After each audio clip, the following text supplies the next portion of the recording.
गणपती बाप्पाला मोदक आवडतात हे आपल्या सर्वांना माहिती आहे, पण मारुतीला जिलेबी आवडते हे कोणीच ऐकलं नसेल.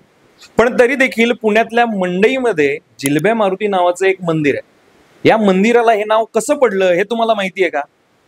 पुण्यातल्या शनिवार चौकातनं मंडईकडे जाणाऱ्या रस्त्यावर जिलब्या मारुती नावाचं मंदिर आहे. पूर्वीच्या काळी या मंदिराच्या परिसरात स्मशानभूमी होती. एखादा व्यक्ती वारला तर त्याला अंतिम क्रियेच्या आधी या मंदिरासमोर विसाव्यासाठी ठेवलं जायचं. त्यामुळे पूर्वी या मंदिराला विसाव्या मारुती हे नाव होतं. पण कालांतरानं इथली स्मशानभूमी दुसरीकडे गेली. इथले लोकवस्ती वाढली, बाजारपेठ वाढली आणि या मारुतीच्या जवळ एका हलवाईवाल्याने त्याचं दुकान टाकलं. हा हलवाईवाला त्याच्या दुकानातल्या पहिल्या जिलेबींचा हार या मारुतीला रोज घालायचा. हे काही दिवस नाही तर काही वर्ष चाललं. त्यामुळे विसाव्या मारुतीचं नाव विसरून लोकांनी या मारुतीला जिलब्या मारुती हे नाव दिलं. तेव्हापासून हा मारुती प्रसिद्ध झाला जिलब्या मारुती म्हणून.